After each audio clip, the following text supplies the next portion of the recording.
Assalamualaikum warahmatullahi wabarakatuh dan selamat pagi semuanya. Kali ini kita akan membahas mengenai plat injak sebuah jembatan. Jadi apa itu plat injak? Jadi plat injak adalah suatu konstruksi beton pada jalan pendekat di ujung bibir jembatan yang berada sebelum konstruksi utama jembatan. Jadi plat injak harus dipasang di antara jalan pendekat dan kepala jembatan. Seperti terlihat di layar, itu adalah penghamparan lapis fondasi atau lapisan perkerasan yang nanti di atasnya akan dibuat plat injak. Jadi sebelum dilakukan pekerjaan pembersihan pada plat injak, maka harus dilakukan pemadatan setelah penghamparan perkerasan.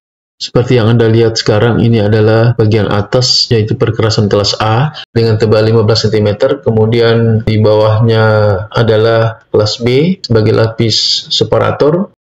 Kemudian di bawahnya ada sirtu sebagai granular pilihan yang sudah disengkon.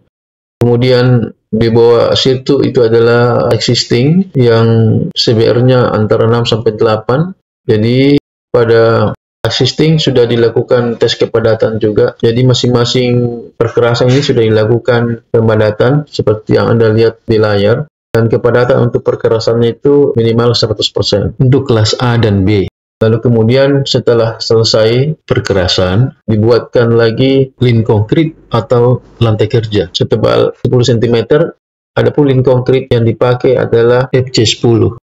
Kemudian di atas lin konkrit inilah pembersihan dari plat injak.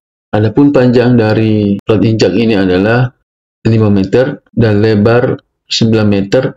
Kemudian tebal dari plat injak itu sendiri adalah 35 cm.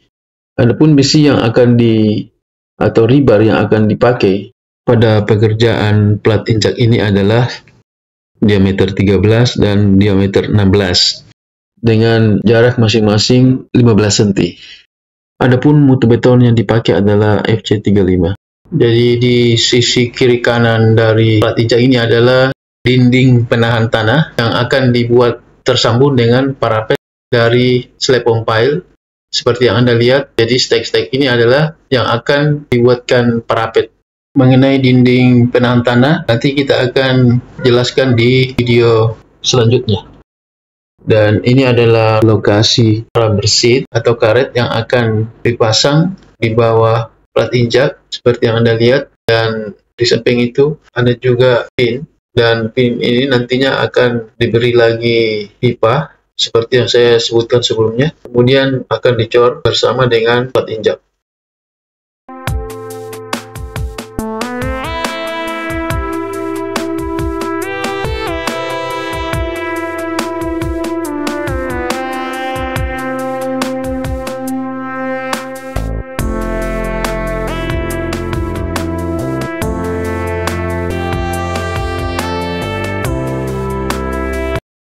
Dan ini adalah pembersihan dari plat injak. Kalau Anda perhatikan, di bawah plat injak itu ada lapisan plastik yang dihamparkan seluas plat injak. Jadi tujuan dari plastik itu adalah agar supaya kadar air yang berada pada cor beton plat injak tidak berpindah ke tanah.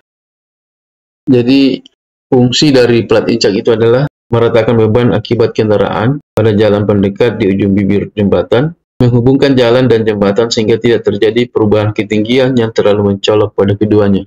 Jadi sangat penting bagi jembatan untuk dibuatkan plat injak karena ada dampak-dampak yang terjadi kalau sebuah jembatan tidak dilengkapi dengan plat injak.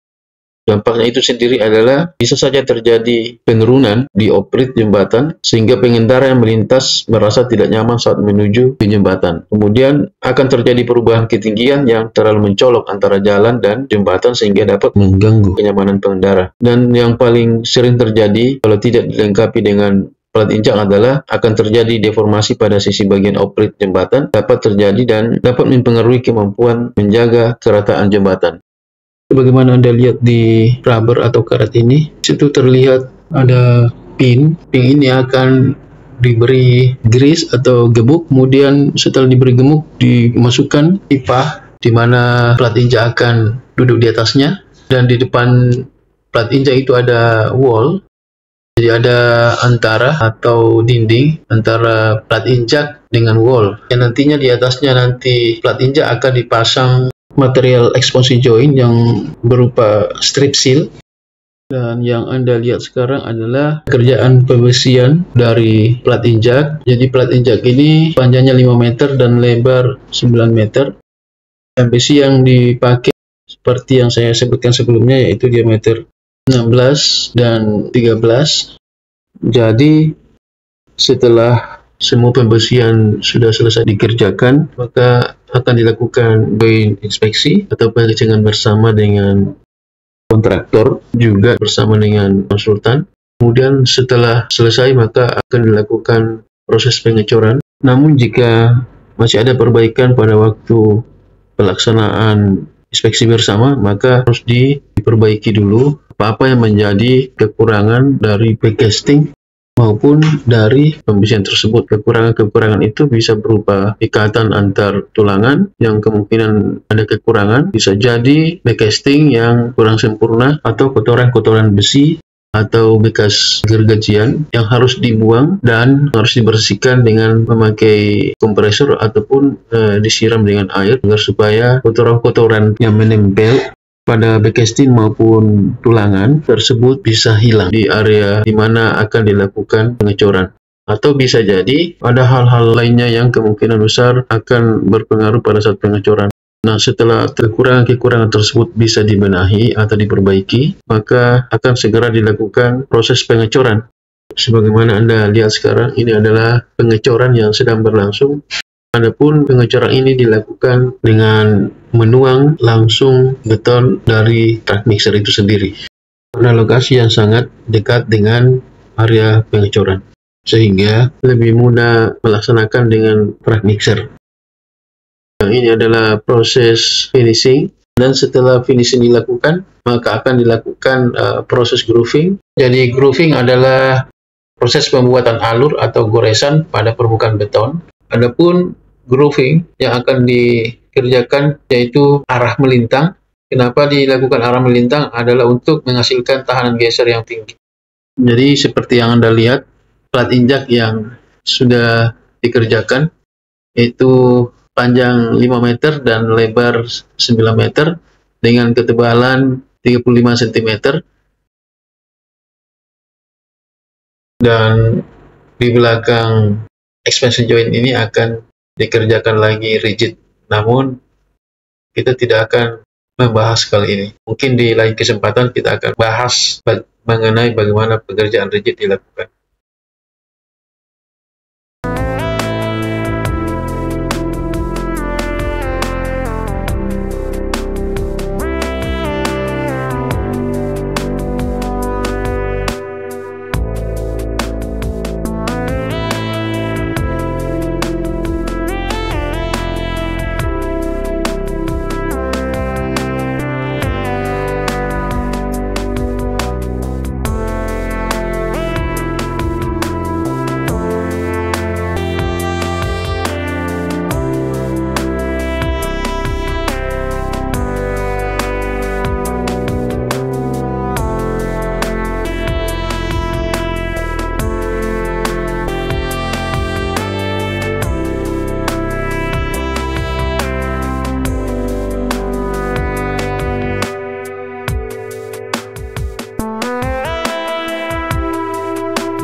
Setelah pengecoran selesai, maka dilakukan proses curing seperti yang Anda lihat sekarang. Ini adalah proses curing yang di atas plat injak diberikan geotekstil dan akan dibasahi 3 kali dalam sehari selama 3 sampai 7 hari ke depannya. Saya kira demikian. Semoga video ini bermanfaat buat teman-teman sekalian, terutama bagi mahasiswa dan bagi teman-teman yang sudah berkecimpung di bidang konstruksi, terutama jembatan, bisa menjadi pembanding atau menjadi pengingat bagi pekerjaan-pekerjaan yang sudah pernah dilakukan sebelumnya. Saya kira demikian video kita kali ini. Sebelum di closing video ini, tolong supaya video ini di subscribe, di komen, dan di like. Sekian, terima kasih. Assalamualaikum warahmatullahi wabarakatuh.